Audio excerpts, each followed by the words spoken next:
시대가 하루가 다르게 발달하고 있습니다. 현대 문명은 하루가 다르게 최첨단의 시대를 향해서 계속해서 달리고 있습니다. 폭주하고 있습니다. 그런데 반면에 현대인들에게 한 가지 점점 상실되고 있는 것이 하나 있습니다. 도전 정신이 사라지고 있습니다. 어쩌면 남자들이 여성화가 되고 있습니다. 안주하려고 합니다. 현실에 만족하려고 하고 있습니다. 그러다 보니까 발전이 없습니다. 하나님께서 서신 사람들은 최악의 상황에서, 도저히 할 수 없는 불가능한 상황에서 모든 사람들이 믿음으로 도전했던 사람들입니다. 하나님께서는 이 사람들을 시대의 위대한 사람들로 세우셨습니다.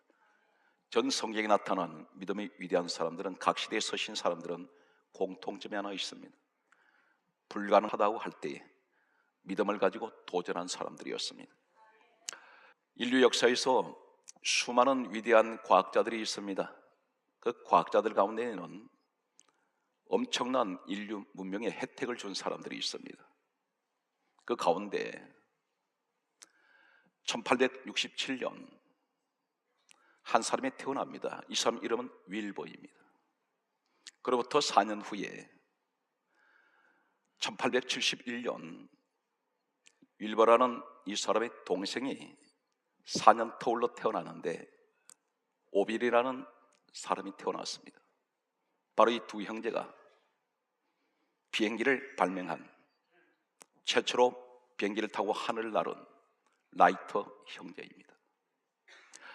이 사람은 가정은 대단히 가난했습니다. 고등학교도 졸업하지 못했습니다. 두 형제가 자전거 수리공이었습니다.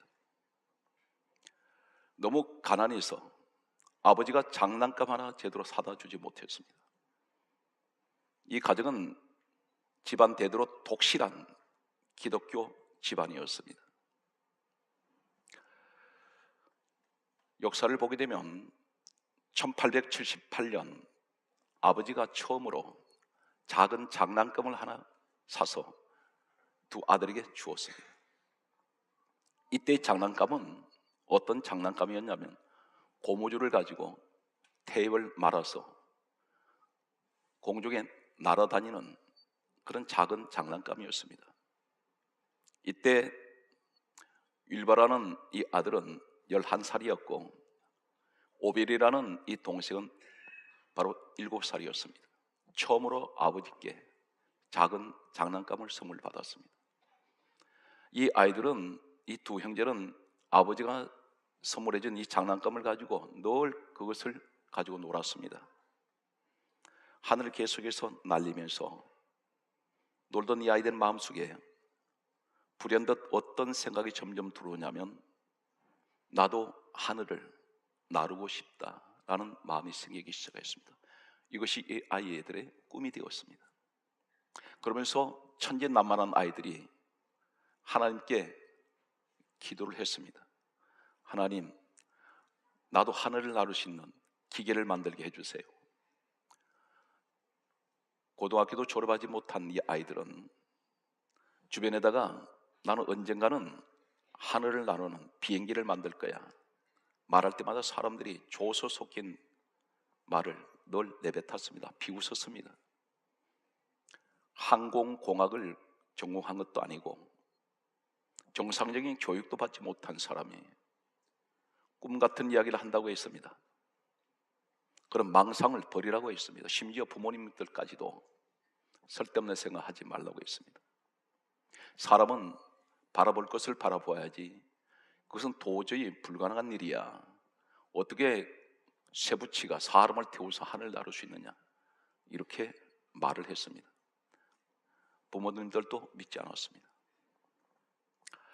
이 사람들은 1892년 이 윌버라는 형이 나이가 25살, 그리고 오빌이라는 동생이 21살 때 자전거 수리점을 개업을 했습니다.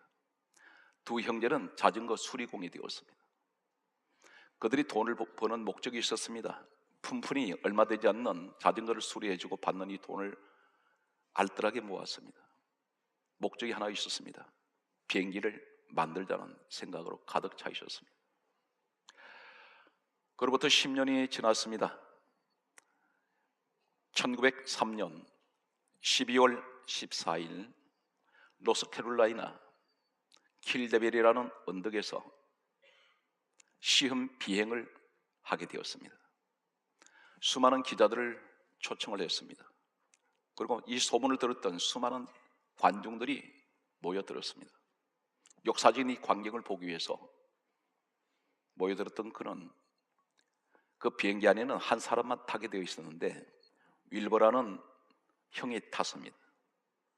그런데 불행히도 그 수많은 사람들이 기자들 앞에서 이 비행기는 이륙을 하지 못했습니다. 기계 결함으로 인해서 오히려 이 윌버가 탄 이 비행기에 이 윌버는 부상을 당했습니다. 또다시 이 사람들은 조롱거리가 되었습니다. 저 사람들은 미치광이라고 했습니다. 아무도 믿어주지 않았습니다. 10년 동안 모았던 자전거 수리해서 벌었던 돈은 다 휴지 조각처럼 날아가 버렸습니다. 두 형제는 그럼에도 불구하고 하나님 앞에 엎드렸습니다. 그리고 기도했습니다. 하나님 앞에 간절하게 소원 기도를 드렸던 그들에게 마가복음 9장 23절에 믿는 자에게는 능치 못할 일이 없느니라, 이 말씀을 받게 됩니다. 그들은 다시 또 도전하게 됩니다. 그래서 그들이 도전했던 1903년 12월 17일 날 이 사람들은 다시 기계 결함으로 이루어가지 못했던 그 비행기를 다시 그들은 수리를 했고, 그리고 다시 비행기를 이륙하기 위해서 이번엔 동생 오빌이라는 사람이 그 비행기를 탔습니다. 기자들을 초청했지만 기자들은 한 사람도 오지 않았습니다. 그 현장에 모인 사람은 5명밖에 없었습니다. 아무도 그에게 관심을 두지 않았습니다. 그런데 이 오빌이 탄 이 비행기는 드디어 이륙을 했습니다. 이륙을 했는데 하늘 나른 순간 12초 만에 이 비행기는 다시 땅으로 내려왔습니다. 다행히 추락한 것이 아니라 무사히 착륙을 했습니다. 이때 비행기가 거리가 날아간 거리는 36.5m였습니다. 이 사람들은, 이 두 형제는 이루겠다는 사실에 감격을 했습니다. 그리고 계속해서 그들은 하나님 앞에 기도하면서 불가능을 가능하게 할 수 있도록 하나님 앞에 계속해서 도전할 수 있는 지혜를 달라고 기도했습니다. 수많은 실패가 거듭되었습니다. 그러나 드디어 그들은 비행기가 이륙되었고, 그리고 창공을 몇 시간 동안 날아도 이 비행기는 전혀 단 한 군데도 결함이 없는 완벽한 비행기로 그들은 완성하게 되었습니다. 오늘 전 세계에서 하늘나라는 모든 비행기의 시작은 이렇게 시작되었습니다. 그들은 자전거 사업을 접고 비행기 제작 회사를 설립을 하게 됩니다.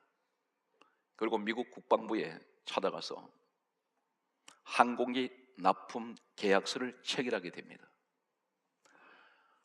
일개 자전거 수리공이 전 세계에, 세계 굴지의 항공기 제작 회사가 되었습니다.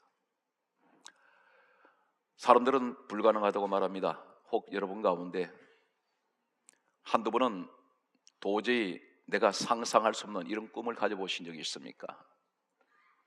그것이 불가능하다고 생각하고 오히려 접어버리셨습니까? 아니면 버린 적이 있습니까? 이 시간 다시 그 꿈을 찾으십시오. 하나님이 함께 하시면 불가능한 것은 가능하게 됩니다. 이 라이트 형제가 그 당시에 비행기를 제작할 때만 해도 사람들은 거대한 쇠붙이가 사람을 태워서 하늘을 나른다는 것은 상상할 수가 없었습니다. 그러나 그것은 지금 현실에 보게 되면 수천 명을 태워도 비행기는 수말 길을 날아갑니다.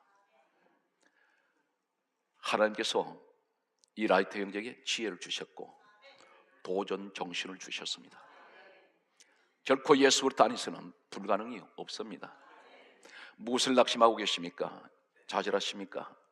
주변에 나를 돕는 사람이 없다고 주변을 돌아보시면서 때로는 불안해하십니까? 우리에게는 가장 강력하신 능력의 주 하나님이 계십니다. 그래서 성경이 이렇게 말씀합니다. 내게 능력 주시는 자 안에서 내가 모든 것을 할 수 있느니라. 성경 속에 한 사람을 소개하겠습니다. 이스라엘 백성들이 40년 동안 광야를 지나서 가나안 땅을 점령을 했습니다. 몇 년 동안 가나안 땅을 점령하기 위해서 그들은 고군분투했고 많은 전쟁을 치루었습니다. 이제 가나안 땅 전역을 그들은 정복을 했습니다. 그런데 마지막 남은 난코스가 하나 있었습니다. 이것은 도저히 불가능하다고 판단을 했던 것입니다. 포기하려고 했는지 모릅니다. 그곳이 어디냐면 헤브론이라는 곳입니다. 헤브론을 지리학적으로 잠깐만 소개하고 있습니다. 해발 927m입니다. 평지가 아닙니다. 사방이 절벽으로 되어 있는 이곳에 철벽 옹성입니다. 그런데 이곳엔 누가 있느냐면 성경 말씀을 이렇게 기록되어 있습니다. 여호수아 14장 15절 말씀을 보면 그곳에는 헤브론이라는 곳에는 아낙 사람들이 있는데 가장 큰 거인들이 살고 있다고 했습니다. 성경은 좀 더 구체적으로 말씀을 보게 되면 이스라엘 백성들이 40년 광야길을 이제 걸어서 마지막으로 가나안 땅 들어가기 전에 이 광야에는 12지파가 있었습니다. 그런데 12지파 가운데 대표로 한 사람씩 선발을 했는데 이 사람들은 가나안 땅 미리 들여보내서 40일 동안 가나안 땅을 정탐을 하게 했습니다. 정탐을 하고 돌아온 사람들의 한결같은 이야기가 이렇게 말하고 있습니다. 민수기 13장 33절 말씀을 보면 하는 말이 그곳에는 네피림의 후손 아낙의 자손들 거인들이 있다고 이렇게 말하고 있습니다. 이 거인들이란 말은 고대 역사 문헌을 보았더니 여러 가지 자료를 종합해 본 이 내용은 이 거인은 보통 신장이 2m 20cm 이상이 되었습니다. 한두 사람이 아닙니다. 수많은 사람들이 그곳에 모여 있습니다. 그곳을 달려 들어갔다가는 절벽을 타고 올라가는 것도 난공불락이지만 그 사람들하고 싸운다는 것은 마치 화약을 쥐고 불 속으로 뛰어들어가는 격이었습니다. 죽으러 들어가는 것과 똑같았습니다. 그래서 민수기 13장 33절 말씀에 오게 되면 이 사람들이 이렇게 말합니다.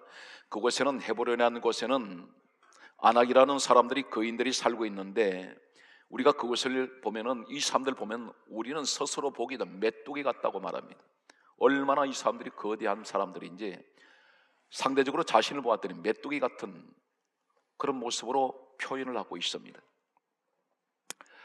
이 이스라엘 백성들은 헤브론이 얼마나 중요한 자리냐면 성경 말씀을 보게 되면 이렇게 기록되어 있습니다. 창세기 49장 31절 말씀을 보게 되면 이 헤브론이라는 지역에 아브라함과 사라 그들이 가장 존경하고 그들이 가장 자랑하는 조상 아브라함과 그 부인 사라의 묘지가 거기 있습니다. 이것은 성지입니다. 또 성경은 이렇게 기록하고 있습니다. 이삭과 리브가의 부부의 묘지가 그곳에 있습니다. 그리고 야곱과 레아라는 부부가 묘지가 거기 있습니다. 3대 가장 유명한 조상들이 그곳에 묻혀 있습니다. 그런데 그곳을 들어가지 못합니다. 거인들이 버티고 있습니다.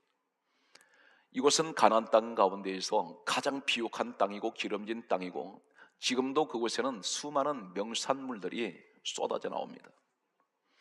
이것은 얼마나 기름진 땅인지 무엇을 심어 놓으면 사람들이 전혀 가꾸지 않아도 땅에서 이 씨앗들은 자생을 해서 가장 최고의 우량종 명산물들을 생산하고 있습니다. 이곳을 버티고 있는 거인들을 아무도 상대할 수가 없었습니다. 그런데 놀라운 사실이 하나 있습니다. 오늘 여호수아 14장 6절 말씀을 보게 되면 한 사람이 그 당시 최고의 지도자 여호수아 앞으로 나섰습니다. 그 사람이 누구냐면 성경에 이렇게 기록하고 있습니다. 유다 지파 거니스 사람 여분네의 아들 갈렙이라고 기록되어 있습니다. 갈렙이라는 사람이 여호수아 앞에 나섰습니다. 그리고 하는 말이 이렇게 말하고 있습니다. 여호수아 14장 10절에 이렇게 말합니다. 내 나이가 85세입니다. 이렇게 말하고 있습니다. 내 나이가 85세인데 그러면서 하는 말이 이렇게 말합니다. 도저히 이해가 되지 않는 말을 하고 있습니다. 여호수아 14장 12절에 이렇게 말합니다. 이 산지를 내게 주소서. 이렇게 말합니다. 이 말이 무슨 말이냐면 저 헤브론, 마지막 점령하지 못한 저 헤브론 땅을 내게 주십시오. 내가 그 땅을 빼앗겠다는 것입니다. 이 한 사람이 나서서 그런 말을 하고 있습니다. 그러면서 하는 말이 여호수아 14장 12절에 놀라운 선언을 합니다. 그곳에는 아낙 사람들이 있고 그 성읍들은 크고 견고할지라도 하나님이 나와 함께 하시며 하나님께서 말씀하신 대로 그들을 쫓아내겠습니다. 이 고백 속에 지금 갈렙이 뭐라고 말합니까? 내 나이 85세라 말은 나는 나 자신을 보면은 나는 85세 노인입니다. 그런데 중요한 것은 하나님이 나와 함께 하시면 자신을 보지 않습니다. 누구를 보세요? 능력의 주 하나님. 그분이 나와 함께 하시면 그분이 말씀하신 대로 이 말이 무슨 말입니까? 하나님께서 일찍이 가나안 땅을 우리에게 주신다 했으니 반드시 저 땅은 우리 것이 됩니다. 그러니까 내가 나서겠습니다. 여기서 사람이 없었을까요? 참고로 말씀을 드립니다. 민수기 1장 45절에서 46절 말씀을 보게 되면 남자 나이 20세 이상 몇 명이 있었느냐면 60만 3,550명이 있습니다. 놀라운 숫자입니다. 20세면 인생의 가장 황금기입니다. 용광로 같은 젊음이 속에서 불끈불끈 올라오는 그런 야망이 가득하고 젊음이 넘치는 나이가 20대입니다. 그런데 한 사람도 나서지 않습니다. 그들은 현실에 안주해 버립니다. 왜 그렇습니까? 저 거인들을 우리가 어떻게 상대해? 그것은 마치 내가 죽음을 각오하고 들어가는 것과 똑같은 자살행위야. 이렇게 생각했는지 모릅니다. 그런데 85세 노인 갈렙이 자신이 저 아낙 거인들하고 싸우겠다는 것입니다. 사랑하는 성도 여러분, 하나님 쓰는 사람은 나이 상관없습니다. 갈렙이 오늘 이 사람이 그 산지를 내게 주십시오. 아무도 그 산지 헤브론을 아무도 감당하지 못하는 불가능한 곳이라고 바라보는 그곳을 나는 그것을 공격하겠습니다. 도전하겠습니다. 그건 불가능합니다. 그러나 나는 반드시 할 수 있습니다. 오늘 이렇게 말하는 이 갈렙, 그는 과연 누구일까요? 그의 배경을 잠깐 소개하겠습니다. 여호수아 14장 6절에 보게 되면 이 사람을 단순하게 유다지파 갈렙이라고 말하지 않고 성경이 이렇게 기록합니다. 유다지파 거니스 사람 여분네의 아들 갈렙 이렇게 말하고 있습니다. 여기서 중요한 단어가 나옵니다. 거니스. 이 거니스란 말이 어떤 말일까요? 본래 이 사람은 어떻게 성경에 기록되어 있습니까? 민수기 13장 6절 말씀 보게 되면 유다지파라고 되어 있습니다. 유다지파 사람인데 왜 거니스 사람이라고 되어 있을까요? 아브라함 시대 때에 창세기 15장 19절의 말씀을 보게 되면 가나안 땅에 거니스 사람들이 살고 있었습니다. 그들은 민족이 있었습니다. 그런데 어떻게 이 갈렙이라는 사람이 유다지파 사람이 되었을까요? 유다지파는 그 당시 12지파 가운데 최고의 명문 지파입니다. 가장 명예로운 지파입니다. 지파 가운데 대표적인 지파가 유다지파입니다. 그런데 그 유다지파 대표적인 지파의 지도자가 대표가 누구입니까? 갈렙이라는 사실입니다. 이 갈렙이 거니스 사람 유다 지파가 된 이 내용에 대해서 학자들은 여러 가지 견해가 있습니다. 몇 가지만 대표적으로 소개하겠습니다. 첫째는 이 갈렙은 이방인이었다 이렇게 말합니다. 그런데 어떻게 유다 지파가 사람이 되었을까요? 신분이 쉽게 설명하면 이렇습니다. 우리나라에 외국 사람들이 많이 들어와 있습니다. 그분들은 피부색이 다릅니다. 그런데 그들이 태어난 고국이 있습니다. 그런데 우리나라에 와서 우리나라 국적을 취득을 했습니다. 태어난 것은 다른 나라인데 신분은 대한민국 사람입니다. 갈렙이 그러한 원래 이방인이었는데 신분은 유다 지파의 신분을 가지고 있었다는 것입니다. 이 학설이 하나 있고, 또 한 학설은 이 사람 부모님 아니면 그 조상 가운데 유다 지파 혈통을 가진 사람이 있었을 것이다. 그래서 어쩌면 혼혈아인데 이 사람이 유대 관습으로 보게 되면 한 사람만 조상이 그 유대인의 혈통을 가지고 있으면 때로는 유대인이라고 부를 때가 있었습니다. 그래서 이렇게 이 사람이 유다 지파 사람이 되었을 것이다. 이 학설이 또 있습니다. 또 한 학설은 다른 학설이 있습니다. 이 사람 본래 그 조상 이름이 거니스라는 이름을 가졌을 것이다. 그래서 조상 이름을 가지고 거니스 사람 여분네 아들 갈렙이라고 이렇게 부른다. 이런 학설들이 있습니다. 그러나 대체적으로 모든 학자들이 공통된 견해가 하나 있습니다. 가장 높은 견해는 이 사람 본래 이방인이다. 이방인인데 이 사람이 유다 지파의 사람이 된 것은 어떤 경우인지는 몰라도 분명한 것은 이 사람 이방인은 틀림없다 이렇게 말합니다. 한 가지 좀 더 우리가 이 사실에 대해서 근거를 제시한다는 것은 갈렙이라는 이름의 의미는 개라는 의미입니다. 사람 이름이 개라는 의미를 가지고 있습니다. 유대인들은 이 갈렙 이름 쓰지 않습니다. 유대인들의 전통적인 한 가지 전해져 내려오는 것은 어떤 관습이 있느냐면 이방인을 가리켜 개라고 불렀습니다. 그래서 이 갈렙이 개라는 그 이름의 의미를 볼 때에 이방인이었을 것이다 이렇게 보고 있습니다.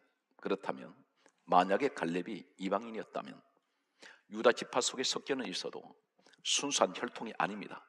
그런데 유다 지파, 대표적인 지파, 명문 지파 자랑합니다.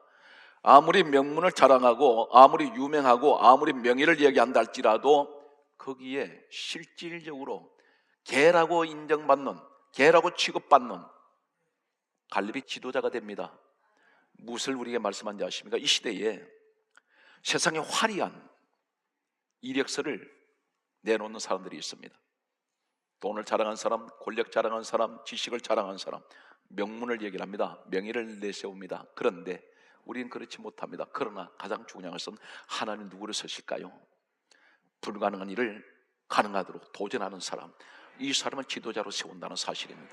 사랑하는 성도 여러분, 예수 그리스도 안에는 우리 주님 말씀하셨습니다. 할 수 있거든요. 무슨 말이냐? 믿는 자에게는 능치 못할 일이 없다. 사랑하는 성도 여러분, 도전하십시오. 주저앉아 있지 마세요. 실패했습니까? 오늘 라이터 형제처럼 수없이 실패하고 실패해도 반드시 그들은 다시 일어났습니다.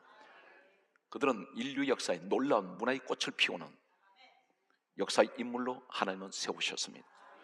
오늘 사랑하는 성도들은 가정이 힘든다 할지라도 그 힘든 가정 환경 보지 마시고 어려울 때일수록 주님을 보십시오. 반드시 여러분 다시 일어날 수가 있습니다. 성경 말씀은 이렇게 기록됩니다. 가나안 땅의 전쟁이 거쳐지지 않고 계속되었는데 놀라운 사실은 이 갈렙 한 사람 때문에 헤브론을 공격을 해서 헤브론을 점령을 하게 됩니다. 하나님의 도우심이었습니다. 점령을 하고 났을 때 오늘 여호수아 14장 15절은 이렇게 말씀합니다. 따라하시겠습니다. 전쟁이 거쳤더라. 오늘 사랑하는 성도 여러분, 불가능한 그 현실을 믿음으로 도전할 때 하나님께서 내 가정의 전쟁이 거치게 합니다. 국가적으로도 도저히 세계적으로 우리가 약소 국가라고 하고 면적이 작은 나라이기 때문에 우리가 그 불가능한 것을 가능하게 할 수 있을까? 하나님께서 함께 하시면 경제 대국 되고 세계 정치 대국이 될 수 있으며 군사 대국으로 설 수 있습니다. 오늘 성경 말씀은 계속해서 보면은 그러므로 오늘 이 갈렙 한 사람 때문에 가나안 땅에 전쟁이 거쳐버립니다. 오늘 여러분 한 분을 통해서 오늘 이 갈렙 같은 불굴의 의지를 가진, 그리고 도저히 이것은 안 되는 일을 난 할 수 있습니다. 하나님 나와 함께 하시면 하나님 말씀하신 대로 나는 반드시 이길 수 있습니다. 이 믿음을 가진 사람에게 반드시 하나님께서는 도우신다는 사실입니다. 말씀의 결론을 맺겠습니다. 예수님 이 땅에 오셨을 때에 도저히 불가능한 현실을 가능하게 만든 사람이 있습니다. 그 사람은 베드로입니다. 베드로는 수제자로 알려져 있습니다. 가장 괄목한 사건 하나는 마태복음 14장 29절에서 30절 말씀을 보게 되면 예수님 풍랑이는 바다 위를 걸어오셨습니다. 그런데 인간 베드로가 바라볼 때 그 무리를 예수님은 걸어오시는데 어떻게 자신이 걸을 수 있다고 생각했을까요? 불가능합니다. 그런데 언제 걸었습니까? 예수님 바라보니까. 예수님을 바라볼 때 상상 못하는 불가능한 일이 현실로 가능해졌습니다. 무리로 걷게 됩니다. 풍랑을 밟을 수 있습니다. 오늘 사랑하는 성도 여러분, 내게 찾아온 여러 가지 고난, 힘든 어려운 일들, 시시각각으로 계속되는 분초마다 계속되는 이러한 어려운 시련 앞에 우리는 그 시련을 밟아야 됩니다. 그리고 디디고 일어서야 됩니다. 어떻게 할 수 있습니까? 하나님, 나는 할 수 있습니다. 반드시 사랑하는 성도 여러분, 한 시대를 후회 없이 살아가는 마지막 때의 시대를 살아가는 우리들에게 여러분 반드시 인생의 성공자가 될 수 있으며 여러분 인생의 행복자가 될 수 있습니다. 그것은 어떻게 가능합니까? 주님이 함께하면. 범사위 여러분, 범사위에 하나님 크신 은총에 함께 하시기를 주의 이름으로 축원합니다.